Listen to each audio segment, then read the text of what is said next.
Hey everybody, we're at the late April 2026 edition of Taproom Success Industry Expert Session. A lot of us just got back from CBC, a lot of conversations taking place. Today we've got Doug Cunningham with Crafted Ledgers joining us today. Doug, we'll dive right in. Tell us about you. Tell us about your journey. I know there's something Carrie and I want to ask, but we're going to let you get the intro going first. No, absolutely. Appreciate that. Yeah. So, Doug Cunningham, I actually spent 10 years as the CFO head of finance for Denver Beer Company. And then about a little over a year ago, ventured out on my own, started Crafted Ledgers doing, you know, some finance, some accounting, more business operator strategies with craft beverages, companies, hospitality groups, things along those lines. And really been loving that, kind of diving back into that. Hey, let's get you set up for success. Let's work with that type of stuff. So many people in this industry we know are like trying to figure out how they can be successful, and working with them on that capacity has been absolutely awesome the last year or so. It's been great. And now getting more involved and being at CBC and hanging out with you guys, more has been great for me. So yeah, appreciate it. Thanks for having me. So No, we're excited for the conversation. And before we hit the record button, Carrie, you were mentioning a book that you just read. Tell us briefly about that. You yeah. know, Andrew always gives me a hard time because it's like I have all these books and he's like, "Have you read any of these books?" I'm very good at buying books. I'm less good at reading them, but I will say I did send you Unreasonable Hospitality about 3 years ago, maybe I, 3 months ago, and you're finally reading it now, so I am proud of you. it's a great book. It's great. And there's no reason not to other than just getting started. But Time. so Yeah. yes, I'm reading Blue Ocean Strategy. It's a book that came out, I want Yep. to say in the 2015, 16, 17, a long time ago, let's just say, maybe even further than that. And I recall it at the time being like, oh, this is kind of a new way of thinking, but never really dove into it. And I finally have now. And what I was saying offline before we started recording was it might be just what the industry needs to hear about innovation and challenging the conventional wisdom and thinking differently.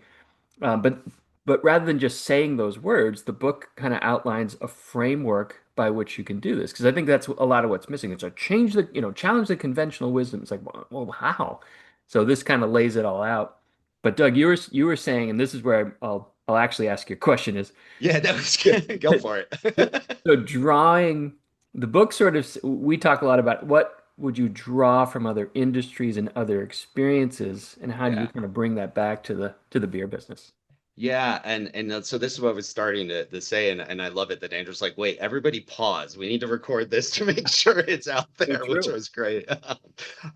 So when I started at DBC 10 years ago, I actually had no direct craft beverage or hospitality related experience. I had actually you know, uh, been doing finance and accounting in technology and construction and stuff like that. And what I realized, and it was an interesting time, like DVC at that point had, in background, they got to the point where they had 8 locations, multi-state distributions, all that type of stuff. But at the time, they had one location where that they were serving the public, and they were just starting to package and send stuff to the state, of Colorado. And so what was really cool is that I was able to take a lot of that prior experience in other fields and apply it to the craft beverage industry. So, they were at the time didn't have anything in regards to processes and how do we plan out what,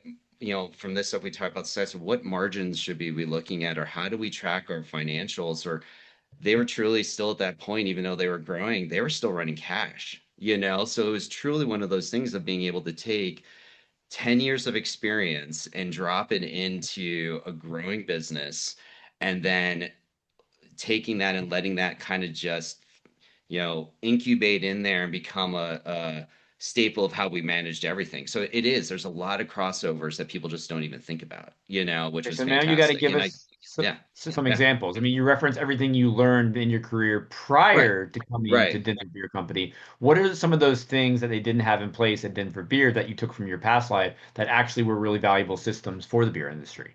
Well, some of it seems pretty common knowledge because there's a lot of technology that manages it, some of it now. But at the time, they weren't digging into recipe costs within their brewing or packaging. They weren't doing inventory or purchasing. They weren't cash forecasting at the time. I mean, at that point, if you think about it, in 2014, the industry was just cranking. If you were, everybody was growing, they were making a good amount of money and stuff. And so we were able to do that, and put that in place and actually get a much stronger handle of what was going on inside the business.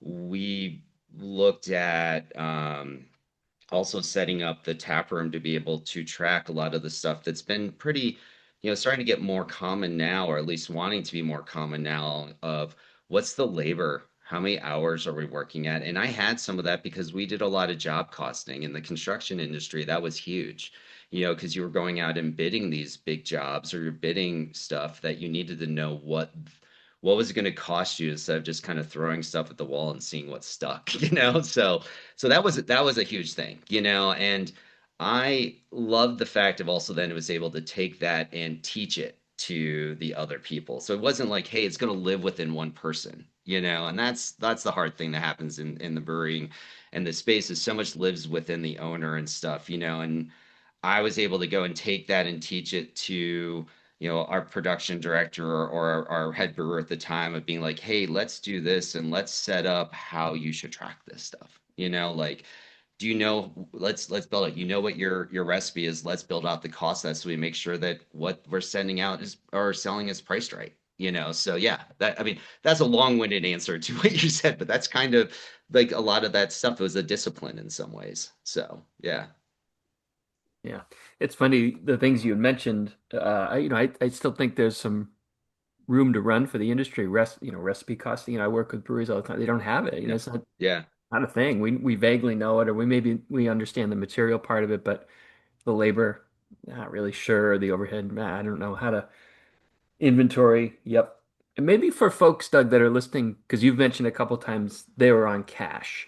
So Yeah. maybe our listeners may not really know, well, what do you mean on cash? Can you want to Yeah. layman's terms describe that? Sure. And it's funny, I just had this conversation with a brewery owner yesterday, and how they're managing their books. So if you're talking about like cash accounting, and I want to make it outside of accounting, because a lot of times, you get to, and Carrie, I'm sure you have this, and Andrew here, you start accounting, and some people in these industry goes like this: I don't want to talk about accounting. Accounting's boring, like, or doesn't mean anything. So but what I was trying to explain to the owner is that when we look at something in cash, you're running your business only when you have the money coming in from your sales and what's going out, and you're not really planning it. And you may be buying a product to go into your beer recipe, now, that you won't use for 3 months or 4 months, or it's something that's related. So it's hard to kind of get an idea of what your future needs are. And one of the things that I've seen this actually off of multiple, and you've probably seen it too, Carrie, is this concept: if they're running on cash, a lot of it is they're going like, hey, my point of sale has deposited, $5,000 into my bank account from yesterday, and so that's how much I made, and what happens a lot of times is, well, that 5,000 includes stuff that you've collected that you owe somebody else, so that's your sales tax, or, tips for your employees. So truly, you probably only sold, or your revenue is going to be 70% of that, depending on how you're doing it. And so you start thinking you're necessarily making more money than you truly are, because a lot of the stuff that's coming in, that the cash that you receive isn't yours in the first place, so that's one of the things that I think is a switch mindset. Another great example I have is, and this is happening a lot now in the industry, is, so somebody's going into an existing place, or they're a new brewery that's starting, and they're going into a place that had a business there before, whether it was a restaurant or a brewery, and they're taking over that space. And a lot of times they'll ask, well, what did the prior people do here? And they're like, oh, we did $200,000 last year, or whatever it was. Well, this client I had, is they're like, that's great, but the number they got included all of those additional things. And so they're like, why am I struggling? I'm making what they made, but I'm not taking home what I thought I would do. And that's part of the reason why. And so we went in, changed that process, and actually now in the first 9, 10 months, they're actually hitting the numbers they thought for truly what their revenue was supposed to be, which is a great success, but it was shifting their mindset in some ways. So, yeah. So, Yeah. Well, that's so good. it's fun. Those are the fun wins. So, Opening up the visibility. You got to see be looking at exactly, the right numbers. Yeah. exactly. So, yeah. So, Doug, we really glazed over it, but talk to us a little bit about what you're doing right now and how you're working with breweries and other hospitality businesses. Yeah, so it's actually a couple different fronts that I'm kind of working on. So, I've been working with some early stage and startups, example, like the two examples I kind of gave, um, they're just opening and they're wanting to make sure to Carrie's term is that they want the visibility to make sure that what they're doing is going to be successful. And so how do we set that up? And so that could be creating their chart of accounts in whatever accounting system they're using in a way that gives them that visibility in a quicker, timelier way, and then let's take a look at you know, what are your goals, and so we try to build out, what is the rest, like example, what is 2026 from a budgeting standpoint turns into, and then looking at how they're doing compared to those and where we can make adjustments, some of the other people that I'm working with, they're currently might be established for a couple of years, and they're like, "Hey, we're now looking at a second location or a third location or getting into distribution." Now, that's a whole other question, how many people want to be doing that now in the environment. But um, so then we start planning what that would look like and what their cash needs might be if they need to get a better banking relationship, putting stuff together to maybe go out to friends and families for investors or SBA or something along those lines. So, it's kind of covering a lot of that stuff. I'm not, I will help get people set up from a, actual bookkeeping standpoint, but that's not what I'm doing for people. Like there are a lot of people that do that really, really well, or like the systems will do it really well. But I know like the value that I've been able to add to the clients I'm working with and DVC for the years I was there is that planning purposes and analysis of what's going on to figure out where they might be struggling to make adjustments that they need in the future. So, yeah, And I yeah, like that you mentioned your time at DBC. I'd love to kind of dive into that a little bit. You came from yeah, another industry, you were there for yep, about a decade.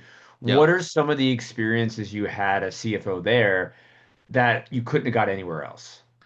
Um, I've got two. It's funny. I'm going to say one, a personal one on my own first, like on an experience that, um, having come in out of larger businesses and kind of doing this and then starting, with a not quote unquote startup, but because they've been around for a couple years. But I love being around entrepreneurs. I love being around like early stage stuff. And that's something I learned about myself because what's exciting about it is that you aren't stuck with one thing. You might be working on with sales and how the sales do this, working actually doing sales, or on a production floor or working with those type of people, but being able to bring all of that experience, to help everybody in the organization. That's something I learned about myself and that's part of the reason why I did this is that one, it allows me to continue doing that, but also now I'm my own entrepreneur.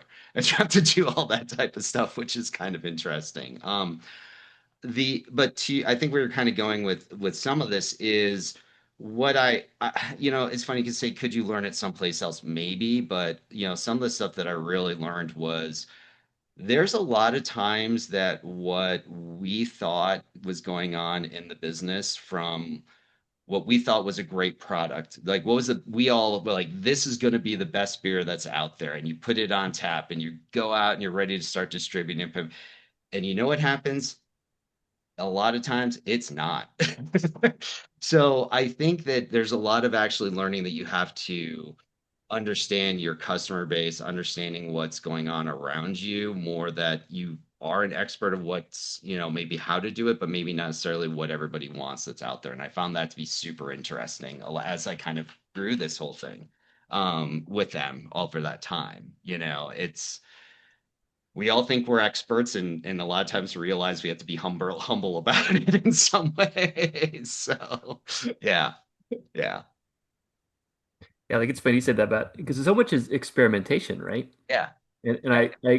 I've read this somewhere or whatnot, but I was it was the analogy is across industries. Like Leonard Skinner came up with Sweet Home Alabama as kind of a joke, right? And it's one of their biggest songs. They Yeah. had no idea. They didn't, and I think Voodoo Ranger was probably similar. Yeah. What I've heard in Andrew, I think it was I forget it was a panel with you. I think it was with you had New Belgium on there. And am I mistaken in that? It might be. I might be. Go with me on it. Just agree with me. But they came out with Voodoo Ranger, and the Brewers hated. They wanted nothing to do with it, right? And but all of a sudden it started pulling and pulling, and Yeah. reluctantly you kind of go into this. So I think I'm sort of underscoring your point, which is, you can make the best, you can do the market analysis, the data, but the customer is ultimately going to decide, and Yeah. that's where kind of shots on goal if we're trying to create new brands and whatnot. Right. Frequency. Yeah, I mean, the perfect example is like we had three beers that we were like, and I remember them specifically, that we, the brewers, the team, the sales guys, everybody there goes in and tastes it, and we're like, okay, we're going to go out. This is going to be the new year round, and you go out and you buy the cans, the ingredients, all this stuff, and all of a sudden it's like, wait, why is this not selling? And now we're way long on product, or like, how do we get it to move? And you're like, all right, well, we've killed this within the first year because it just doesn't do what you think, even though, we all like, this is great. It's unique, and I think that's a little bit where the problem sometimes comes into is we think that like and it's changed I think a lot recently too, but it's like we all think, okay, this is going to be the most unique thing and people are going to gravitate to it. And there's a lot you know, of that, well, no, there's a comfort for people, or I just want something that's going to go well with what we're doing. And yes, it's great and it's unique. And I might want one, but do I want to go back for five at a sitting, or whatever it is, or on an afternoon? So yeah, I think it's humbling in a lot of ways. So So let's keep going off script for a minute. We just got back from CBC. Many of us did. We're just talking about where the industry is and trends. yeah. What type of beverages do you think what is moving right now? What are things you're recommending, seeing success with to the brands that you're interacting with versus things that Uh, might not be worth all the work? well, there's your loaded question for the It's a loaded day. question. Give us your No, I state know. of the industry in 3 minutes. Oh yeah, 3 minutes. exactly. Here's how we solve all the problems. I think this is what Bart said it. This is what, the keynote had, the whole nine yards, I so here's I think it's twofold, and I'm gonna give you my opinion. All right. So this is what you want. So you truly want. And this is my opinion, and I think this is where I think in Colorado a lot of stuff is struggling. So um Colorado had this whole situation, and I'm going to come back to styles and all that type of stuff and things along those lines in a second. So don't I'm not blowing it off. I'm not just saying, hey, let's not do this. Okay. So, but here's where I think wound up happening is that a lot of people like Colorado had this whole situation, and I know it happened around the whole country where we had a situation where um, we were doing becoming being grocery stores, or there was like one place and everything else was 3-2. And then at like 2018, 2019, they changed the laws. Everything went into grocery stores. You get a full strength across the entire thing. We then had a change in consumer habits, and everybody was buying their off premise from an independent liquor store to their grocery store. So then what happened is COVID came and we saw price increases across the board, and everybody took a dollar, $2 price increase on the shelf. Most of the craft had to. Um, so people wound up saying, oh, well, I can get something else that's less expensive from, like a mega beer or like a Modelo or stuff like that, whatever. Yes, you want the taste and whatever, but a lot of people had changed their habits, and so we saw a lot of decreases. So what you had to do was find ways of not necessarily price matching or bringing down. So you're seeing people drive into lower ABV. You were seeing people driving into loggers. You saw people driving into that type of stuff as prices changed here in Colorado and consumers' preferences changed as, you know, and I'm going a little rambling here and I'm losing my train of thought a little. So I apologize for that too. But it's like people were having to do supplementals. That's where you saw seltzers come in, which were lower price points to come in, from a standpoint of making money within the stuff or whatever, as the habits changed. And I think in some ways that's kind of continued to carry over. I think like right now, and this is where you're seeing the success are lighter lagers, session IPAs, things along those lines that aren't as heavy, or you're getting very, very unique and experiences in the tap room that are making high quality IPAs, that you can get here, or barrel aged stuff. Like one of the most successful ones here in Colorado, River North, like they specialize in all that stuff, and so what's working is easy approachable, which was always Denver Beer Company stuff, or very, very specific, unique items. It's trying to figure out where you want to play in a little bit. So, the other side of it, and this is where you're kind of also seeing changes. And Carrie, you and I had a conversation around this at CBC when we talked a little bit, and you were asking my opinion on it, and we can go into it as well if we want. But I think you're seeing the traditional tap room of just being a place that people can come and experience and have beer is changing a lot of ways because people are looking for to hang out and have other options. So that's where you're seeing a lot of the traditional tap rooms moving into brew pubs and adding in wine and cocktails, NA options, kombucha, whatever you want to see. Your question on my clients or what I'm seeing is at the last couple of years of DBC, our largest categories of growing wasn't frontline beer. It was NA, it was the hop water we were doing.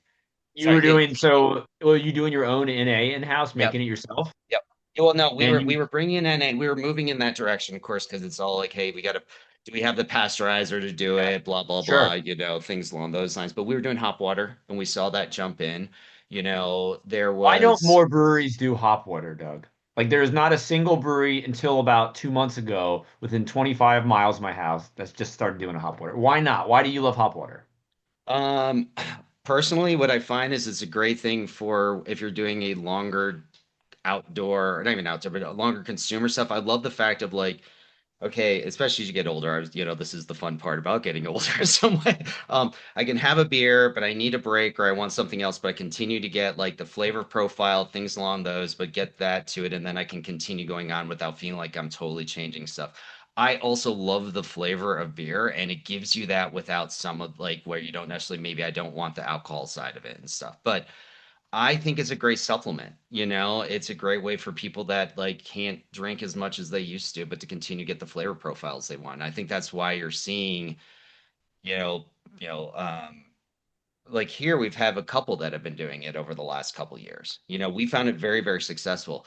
I think though, to the reverse side is if you're packaging it, it's hard. Nobody knows where to place it in the store. Like, is it water? Does it go with beer? Does it go with, other places? No, a lot of people don't know where to put it when, like, I mean, that's the retailer doesn't know where to put it, and so why are you producing a product if nobody knows where to put it? I've actually here in Colorado, we've started seeing and DBC when I was there, and they're still doing it now, the easy living that they had with it is starting to show up in music venues. So there is a market for it out there. It's just I don't know. It's a change in mindset, of a smaller brewery in some ways of like, do I want to put my effort into something like that or put into something the reason I got into this business in the first place? Well, what about So, from the financial side? What are the pros of doing oh, a hop water? so from the financial side, the making of the liquid's easy, where, from a cost standpoint, you're just basically getting, you're doing carbonating the water and you're adding in like the hop profile that you want or the additional flavoring and stuff. The problem starts turning into of the smaller runs you get into the other you get into the smaller runs of cans and packaging that actually increases that cost. So when we were looking at it, it was actually almost as expensive as a regular case of beer with such because of the lower volume. So we had to make sure it was right out there. In the tap rooms, you know, how do you want to serve it? Can you see it's hard to serve carbonated, some of that stuff through kegs, or do you want to take up a tap line? And if you're not doing that, do you can it in some ways? And then you have to make sure it's priced right that goes out the tap room. So yeah. So but um but I think it gives more people options. They can, everybody's. How much have we heard lately of the, hey, it's butts and seats? You know, how do you bring more people in with their friends to stay at your location longer? It's having offerings that their friends who don't drink beer can have, or that they can spend time at an event longer, and not, and I think that's what all this stuff kind of ties into. So, yeah, No, awesome. That's been fun to kind of dive into that. I mean, yeah, kind of question is like, why not just do it and see how it plays out and promote yeah. it properly? But it's not necessarily easy. Do you have the space to do it and play with it? Do you want, there's a lot of that, and um how do you want to present it to your customers? I think the other piece comes into is because it's a such a unique niche that only lives in a brewery. It's not something you see too much in mainstream. Kombucha, everybody kind of knows because they see it in health stores. They see it in this other stuff, or whatever is how do you market it even in your own tap room that people are going to willing to want to even try it? And I think that's a challenge in some ways too. So, yeah. Yeah. Awesome. But I think you're right. It does come down to options, optionality, Yeah. different things that are going to bring different people in, and we're competing. Like we're thinking about who is the competition, and maybe reimagining that because it's like it's not other breweries, it's not other tap rooms. It's and Andrew said this a lot. It's hospitality in general. Yeah. Because and I thought this was interesting too. It's probably from that Blue Ocean book, but they were saying, we don't often do a great job of putting ourselves in the shoes of our customers and saying, what is the decision making that goes through your head when you're going to go out tonight, right? What are those sort of like, well, like what are you weighing? I could go to the movies, I could go to a restaurant, I could go to my tap room. And then what are the underlying factors to make those decisions? So Yeah. almost like reverse engineering it. And because we're pretty good, I think, at business people at saying, oh, I think this could work with it. But if we just sort of put ourselves back, we're all consumers. Like Yeah. what it was fundamentally going to whether it's hot water or non-alcoholic offerings or a spirits program Yep. or there's all these different reasons. I think what I had said to you out there, Doug, was while I do I think we all agree this is fundamentally the path to go is to provide more options. There's also a concern of how are we staying authentic and not losing our soul, right? How are we not just becoming, TGF Fridays or something? Right. And Right. I don't know what the answer to that is. Maybe Andrew. It feels like it feels like we have to do these things, but we also want to be thoughtful and purposeful um, Yeah. about adding on these new How offerings. many people working at a Fridays are passionate about the brand's story? All right. That Maybe Next I not. time think I you're go right. to No, one, that I is want to meet that person. But I yeah. think it's the Yeah. connection component, not Yeah. just to the business itself, but to the community. I don't think, and there's definitely outliers. A lot of larger chain like restaurants come into a space to be strong community partners. They might try, but I don't think they're trying on the level of, a singular brewery or a multi-chain brewery in that Yeah. way. Right. And it's funny. It's interesting. There's two things. There's something you just brought up that it was in that Blue Ocean. If it came out of that Blue Ocean book in general, was something that I started bringing up with the owners of DVC, and I've actually brought it up with a couple other people when you're talking about competition. Um, if you want something super fascinating, I can go back and find it. Is I had seen and heard an interview with Jesse, I think it's Jesse, the founder of the Savannah Bananas that everybody now knows because they're everywhere, And this was probably about 4 years ago, and he was being interviewed, and they had this interesting question to him, and they go, the exact one you just said, who's our competition? Like, who's your competition? Is it other sporting stuff? Is it this? And he said it was Instagram, it's all these other things that take people's eyeballs because that's where we're trying to do. And then, so what I brought that back to the guys was, and this is to your point, was who's our competition now? And this was more of, I think, as we changed, and this comes back to your point, Andrew, a little bit of if, or in Carrie, if this is what we have to do is who's our competition is, and as we grew, it was we're now 7 locations or 6 locations or whatever it was at that time is our is our competition the one brewery that's in downtown Denver, or is it like a View House or a 4 chain experience, not national, but like those places that have like 4 or 5 places around there that bring that dinner and experience? And do we need to change the way that we're doing our own marketing and mindset because we're not, you know, the craft beer people, are going to know and they're going to come for it, and they're going to go to us for that. But it's now we're playing in a field where we're trying to get families or we're trying to get larger groups that come in. We're trying to create an experience because we're no longer one place that we're trying to manage. We're six, and how do you do that and who are you playing with? So it's an interesting mindset, the shift, to your exact point. So Yeah, I think so. And it's who's your competition, then who's your customer, and how do you kind of expand on that?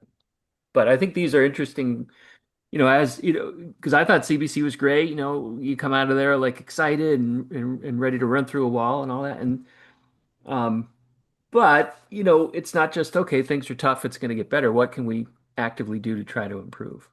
So these might be some ways to think about it. But yeah, And Doug, exactly. we're going to mix it up. We're going to dive deep into financials now. And I know you went to a session kind of surrounding this at CBC that you mentioned Yeah. to me. So let's talk about like staffing. So how should a brewery owner be thinking about labor costs right now? And what does good look like versus what most tap rooms are actually doing? Yeah. It was interesting. There was a very, very good session on this, and I found it fascinating. It's supposed to be on labor, and they brought in a whole bunch of other things or topics around it. But let's hold on to the labor standpoint.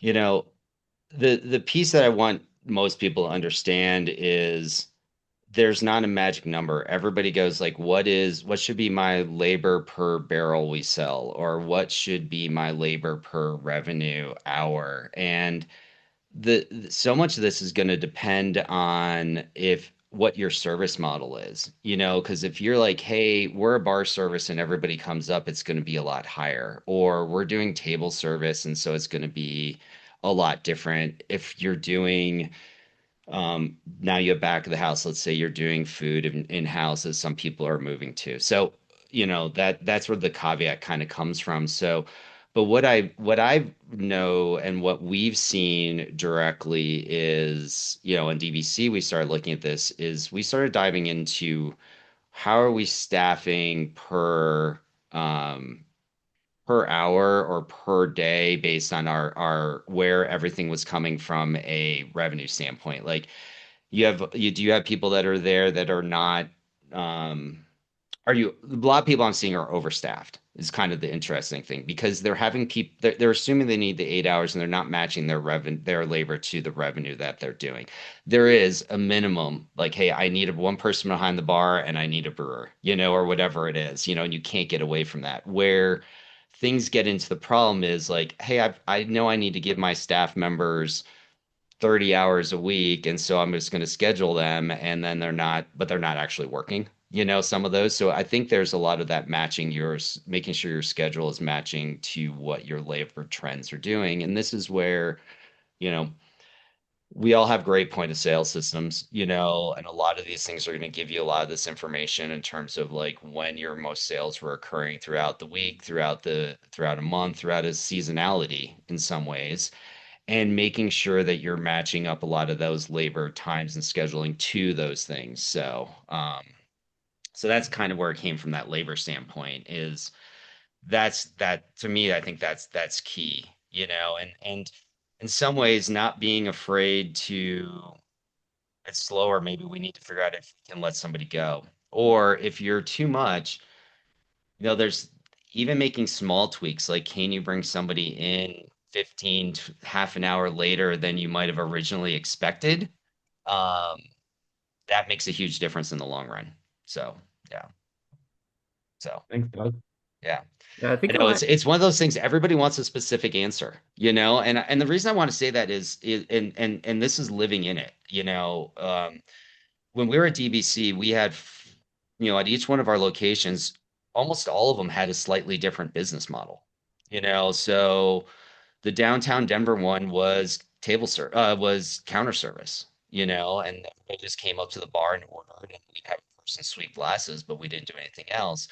Um, at the last locations, we had our bartenders were having to run food and we're having to run, do other things around there. So the labor model was different. And the other piece was what where's your late most of your revenue coming from?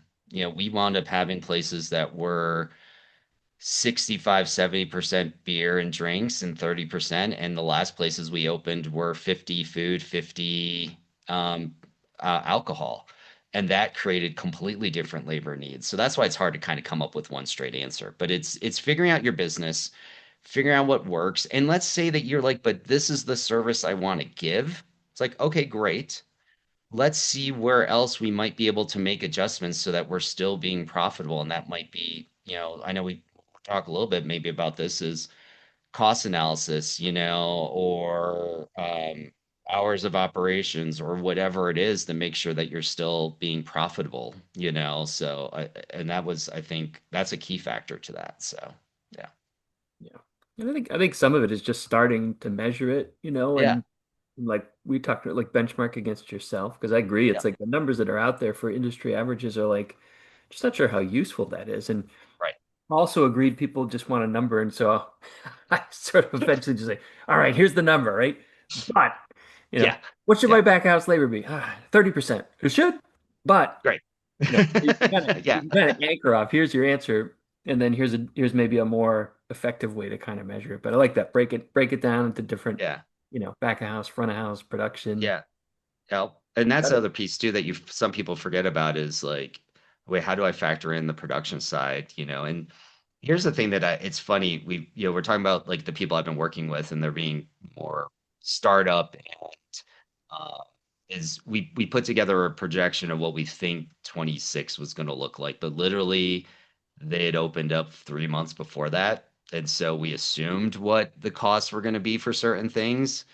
Um, what we realized is that the stuff we threw at the wall, some of it was right, some of it was way off because to this exact point, how they wanted to run the business.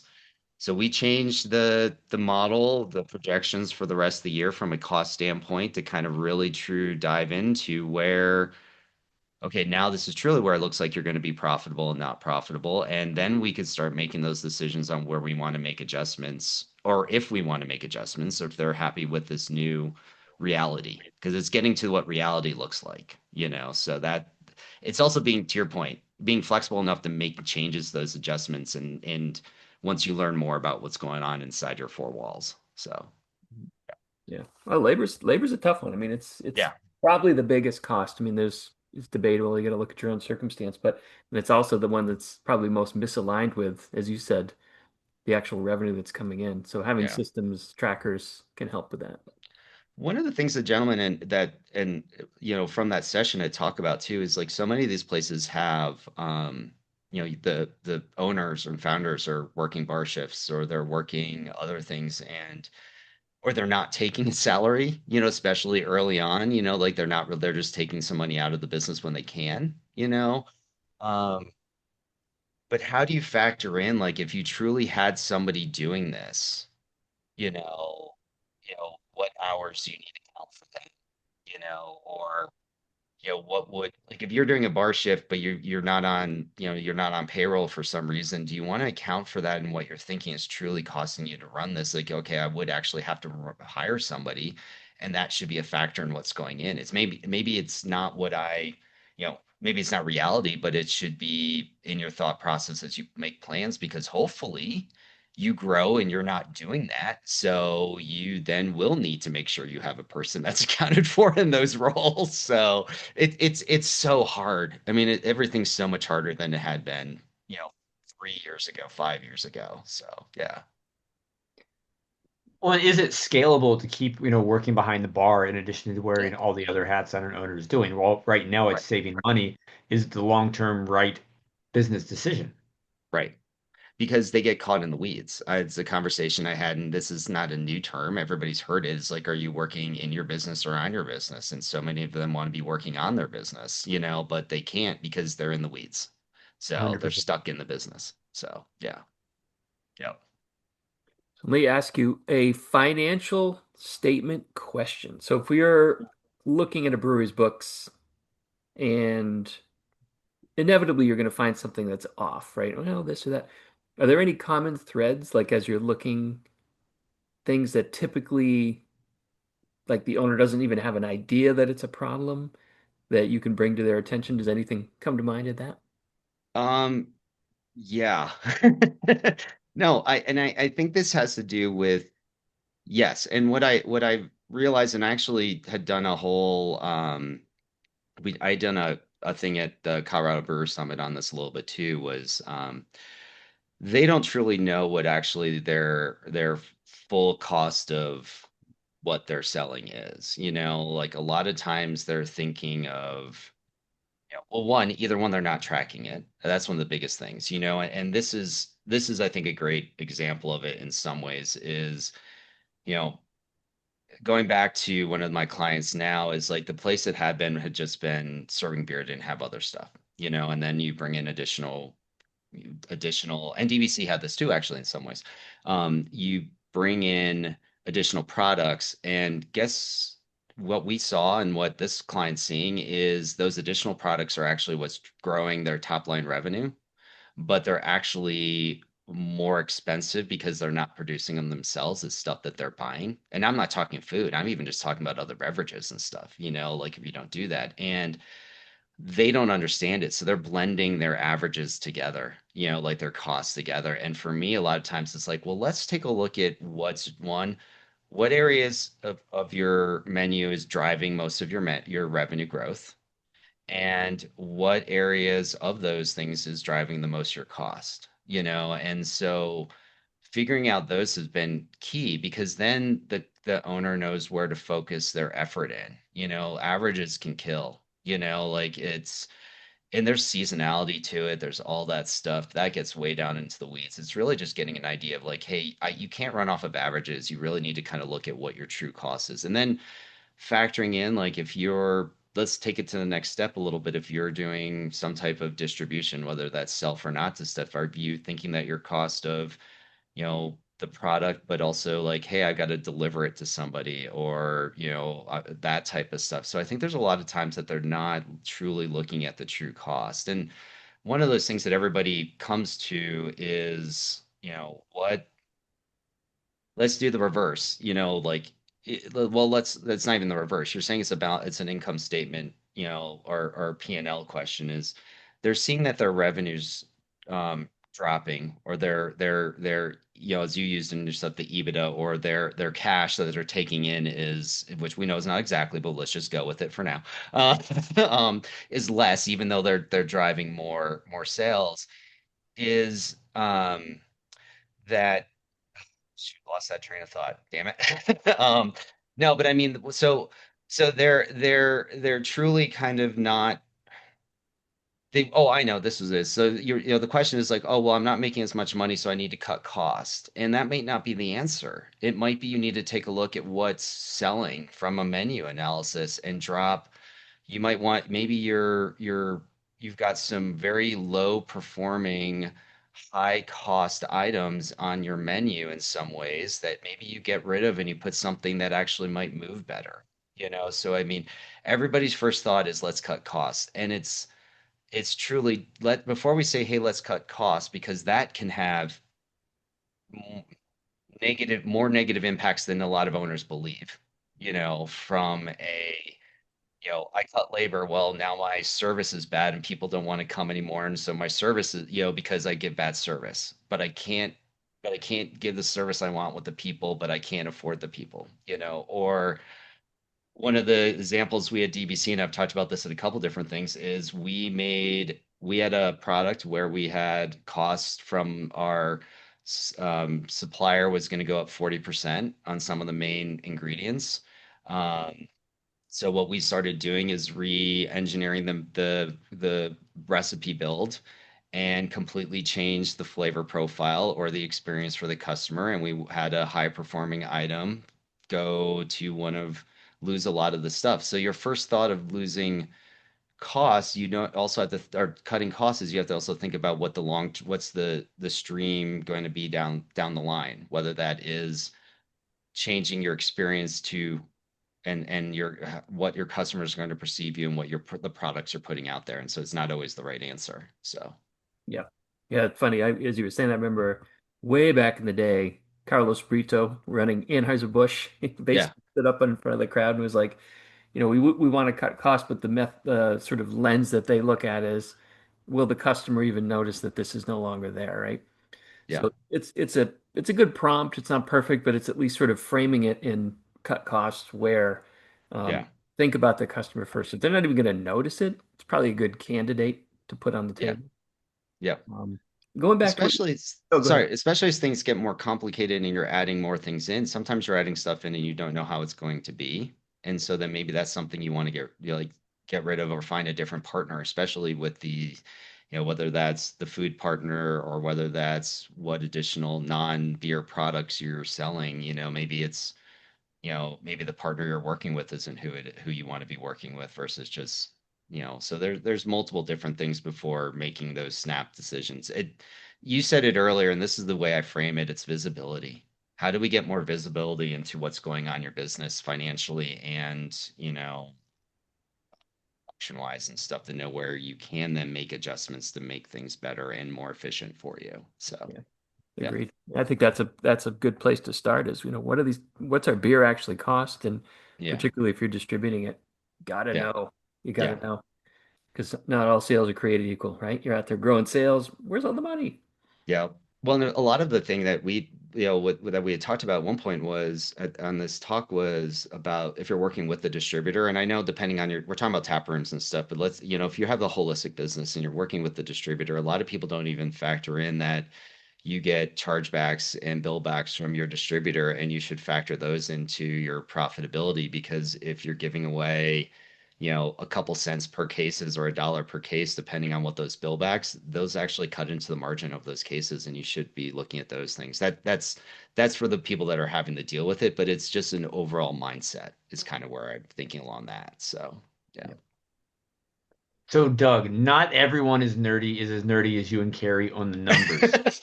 Granted, we hope all of What? our listeners, managers, owners get there someday, myself included. I Yeah. want to kind of just take it back because, we've talked about a lot of financial stuff here today. But I would like to hear, what's the number one thing most taproom operators aren't tracking that's quietly killing their margin? So if someone listens to us today and goes back and looks at their numbers, what's that one thing they should be paying attention to? Um,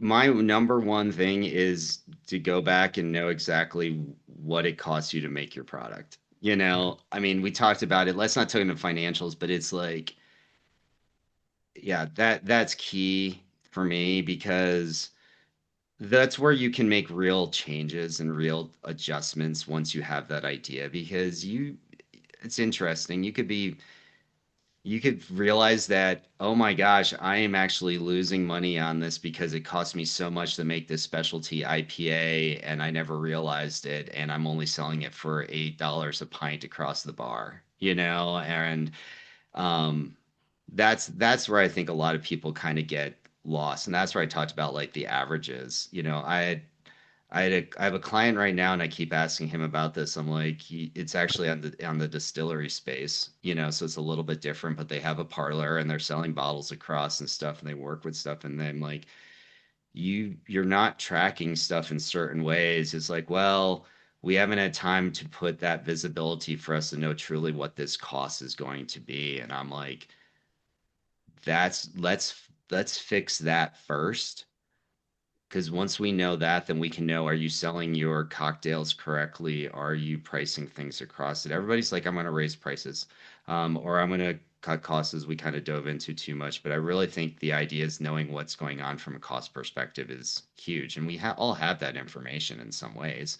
It's just taking the time. And I know that's the hardest part is finding the time to do some of this. And Yeah. so, but for me, I think in some ways is like, yes, it sucks, but what I try to do with everybody is let's create it in a way that's repeatable, that you're not reinventing it every time you're trying to do it. Let's just say this and you plug this in and we build it from there. I mean, we got to the point at DBC we had a great Google Doc that had a template that every time we did it, we just basically built a recipe and it automatically filled it in. If you don't want to go with the technology. I mean, technology is a huge way of doing this, but a lot of people, one, are afraid because of the time commitment to get it set up, or, am I going to take the time to actually put this stuff into the like into Beer 30 or whatever one it is to track those costs? And a lot of times the answer is no. They're like, I don't have the time. So it's just, but it's finding something that works for them to do it. So, yeah.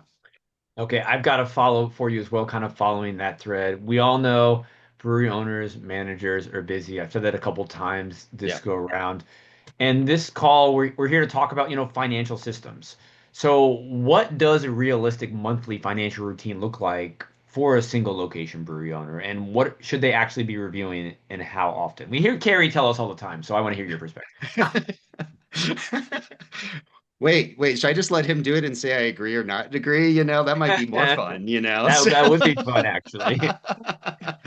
no, let's start with this. The minimum is you should be looking at what's going on in your business monthly. I'm just going to start with the minimum. You should be looking at a P&L monthly. And I would love, and I talk about all my clients, and it's so hard, is get everything in within 15 days if you can do it. Because here we go. And I've heard actually, Carrie, I'm going to agree with you on because I think you're right. Is um, you uh, when you look at your income statement or your profit and loss or whatever you're doing, it is a snapshot of what happened last month, last year, whatever. And if you're not looking at that in a timely manner and making some decisions, let's say let's use this right now. We're on the last day of April. Okay. So you have your business, you get your stuff in, it's the last day of April. If you don't look at that until the end of May, what happens? Any mistakes, any problems that you had in April have now actually occurred for another month, that you're now 2 months behind, not a couple days behind. But here's the thing here's what we did at DVC, and this is a way I kind of frame it with people is doing a full financials or doing all this stuff in a short period of time is daunting. Like we have so much going on.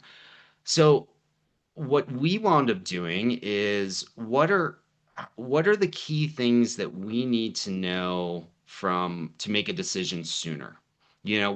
I'll tell you this, we had the abilities from our systems that we were doing weekly analysis on labor percentages, food costs, beer cost, all that stuff. If you can start doing that on a cadence, like, hey, we're going to do this and create these things on a Monday, great. That would be ideal because then you can make decisions pretty on the fly.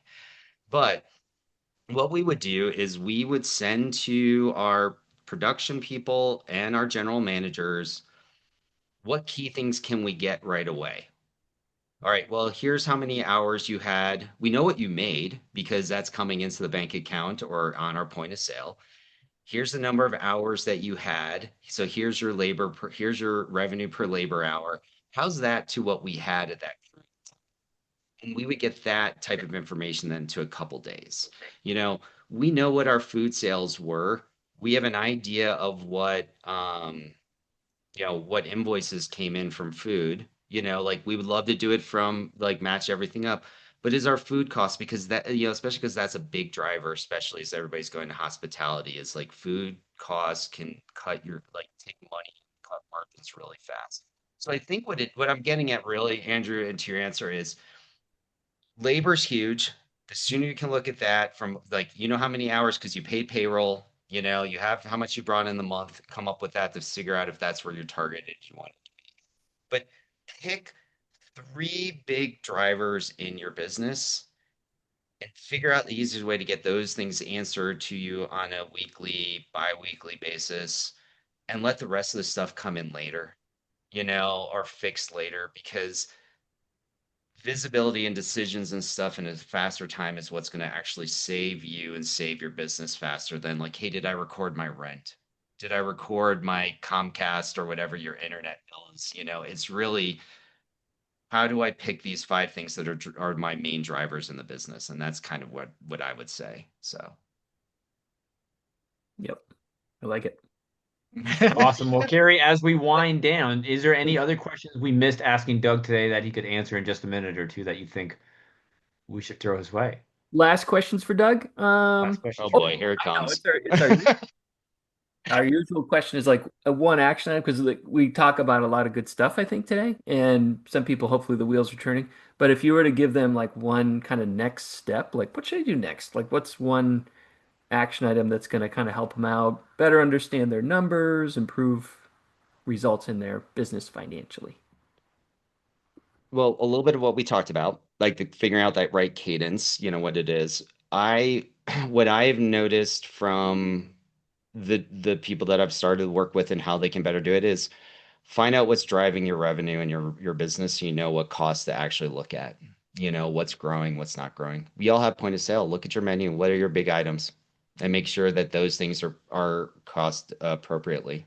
So, whether that and that's by let's use this as the example. It's like my loggers are my biggest things that I'm selling. So will that actually help me determine I should do more loggers? Does that mean that those are my highest profit stuff? So do I want to push that? Or how do I take off something that's not selling well? I know that's kind of like we've talked a little bit about it, but one thing is going back and learning what actually is selling best in your business so you know where to focus. So it's kind of where I would kind of lean into a little bit because you then can make Takeaway. decisions in terms of marketing and other things that you could do. So A good one, Doug. So for anyone who's listened today and wants to talk more with you and learn more about everything you do, what's the best way for them to reach out?